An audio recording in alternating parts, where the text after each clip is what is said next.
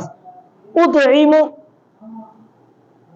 اطعم یطعم اطعم عنده واسقا، میں کھلایا جاتا ہوں اس کے پاس اور پلایا جاتا ہوں شراب محبت سے. انویٹ بول رہا ہے محبت کے پیالے سے کھلانا اور پلانا میرا چلتا ہے. کما قال الشاعر، جیسا کہ کما قال قائل، جیسا کہ کہنے والے نے کہا شاعر، وذکرک للمشتاق خیر شراب وکل شراب دونہ کسراب، اور تیرا ذکر مشتاق کے لیے بہترین شراب ہے اور ہر شراب اس کے بغیر سراب ہے. سراب کس کو بولتے ہیں؟ جنگل میں جو نظر آتا ہے دور سے پانی کی طرح، وہ کیا ہوتا ہے؟ وہ سراب، سین سے سراب. تو ہر شراب بھی مشتاق کے ذکر کے بغیر کیا ہے؟ سراب کی طرح ہے، کوئی حیثیت اس کی نہیں. خیر مصنف جو ہے یہاں پہ جوش میں آ کے ایک شعر لکھ دیے، اس سے مطلب نہیں ہے. مطلب کس سے ہے؟ مطلب صرف اس سے ہے کہ اللہ کے رسول صلی اللہ علیہ وسلم کو اللہ تعالیٰ کھلاتا اور پلاتا ہے شراب محبت سے، لہذا تم میری اطاعت نہیں کر سکتے، اس معاملے میں آپ نے منع فرمایا. اسی طرح دیکھیے آگے، وَلِهَذَا تَرَى الْأُمَّةَ الْمُجَاهِدِينَ، یہاں پر اپنے اکابر کا بھی ذکر کرتے ہیں. اسی طرح تم دیکھتے ہو امت مجاہدین کو جو افطار کرتے ہیں، یفطرون بشربۃ قطرۃ فی 40 اپنے چلوں میں ایک قطرے جو ہے پانی سے افطار کرتے ہیں. کیونکہ نبی صلی اللہ علیہ وسلم منع فرمایا نا، بھائی نبی نے منع فرمایا بغیر افطار کے، بغیر سحری کے تم روزہ مت رکھو. تو لوگ جو افطار کرتے ہیں مگر کتنا؟ ایک قطرہ بول کر انہوں کیا مراد؟ ایک گھٹ پانی سے افطار کر لیے بس.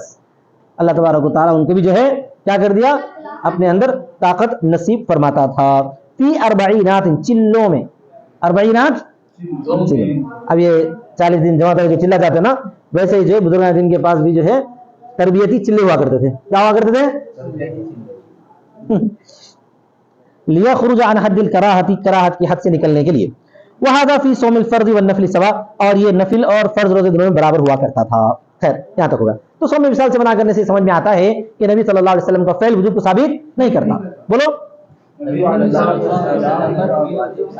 فعل وجوب کو، اچھا ٹھیک ہے. پھر اس کے بعد ورویہ انہ علیہ السلام کان یصلی باصحابہ، اور مروی ہے کہ نبی صلی اللہ علیہ وسلم اپنے صحابہ کو نماز پڑھا رہے تھے. اذ خلع علیہ، تو اچانک آپ نے اپنے جوتے اتار دیے. فخلعوا انعالهم، نہیں نعالهم، تو انہوں نے بھی کیا کیا؟ اپنے اپنے جوتے اتار دیے. نال کی جمع نعال. فلما قضا صلاۃ، یہ فجر کی نماز میں ہوا بولتے ہیں، کیونکہ فجر کی نماز میں آتے وقت میں کیا رہتا؟ نہیں بھائی اندھیرا رہتا نا، تو پتہ نہیں چلتا نا. تو نبی صلی اللہ علیہ وسلم جو ہے ہو سکتا ہے کہیں باہر تشریف لے گئے تھے ہوں گے، آئے ہوں گے، کچھ لگ گیا تھا ہوگا نماز میں، جو ہے تھوڑا سا جب روشنی بڑھ گئی کری، آپ سجدے میں تشریف لے گئے تو اس وقت یاد آیا، جب بیٹھتے وقت میں نظر آیا تو اتار دیا آپ نے. فلما قضا صلاته، پھر جب آپ نے اپنی نماز پوری فرمائی، قال ما حملكم على القائكم نعالكم، کس چیز نے تم کو ابھارا کہ تم اپنے جوتوں کو بازو ڈال دو، تم اپنے جوتوں کو ڈالنے پر کس چیز نے تم کو ابھارا؟ قالوا رأيناك القيت عليك، ہم نے دیکھا آپ کو کہ آپ نے جو ہے ڈال دیا اپنے جوتوں کو. ہم نے کیا دیکھا بھائی؟ آپ نے بھی اپنے جوتے اتار دیے ہیں. تو قال، آپ نے فرمایا، اچھا حضرت جبرائیل علیہ السلام آئے تھے. ان جبرائیل علیہ السلام اخبرنی ان فیہما قذرا، کہ جبرائیل نے مجھ کو خبر دی ہے کہ اس میں جو ہے کچھ گندگی ہے. اذا جاء احدکم المسجد، جب آئے تم میں سے کوئی مسجد کو، فلینظر، تو دیکھے، فان رأى فی نعلیہ قذرا فلیمسحہ، اگر دیکھے اس کے جوتوں میں کچھ گندگی ہے تو اس کو پوچھ دے. یہاں پوچھ دینے کا بھی حکم ہے. تو جوتے کو اگر زمین سے رگڑ دے تو بھی جوتا پاک ہو جاتا ہے. سمجھ میں آ گیا نا؟ تو ولیسل فیہا، اور ولیسلی، یسل نہیں، ولیسلی فیہا، اور نماز پڑھے. اچھا فیہما ہے نا، ہاں ان دونوں میں، اور نماز پڑھے. تو جوتوں میں نماز پڑھنا بولو جی جائز ہے. اصل میں کیا تھا معلوم ہے؟ مسجد کے اندر تو مناسب نہیں ہے. اگر آپ جنگل میں پڑھ رہے ہیں، اگر آپ باہر پڑھ رہے ہیں، اور اس وقت مجاہدین صحابہ کرام جہاد میں جاتے تھے، اب جو ہے میدان جہاد میں جوتے اتارو، ڈوریاں کھولو، پھر باندھ لو، پھر نماز شروع کرو، تو کتنا مسئلہ ہو جائے گا. جب تک جو ادھر سے بولو جی دشمنوں سے اٹیک ہو جاتا، تو اس وقت کیا کرنا رہتا؟ ویسی حالت میں نماز پڑھنا رہتا. تو آج بھی میدان جہاد میں جو مسلمان نماز پڑھتے ہیں تو کیسا پڑھتے ہیں؟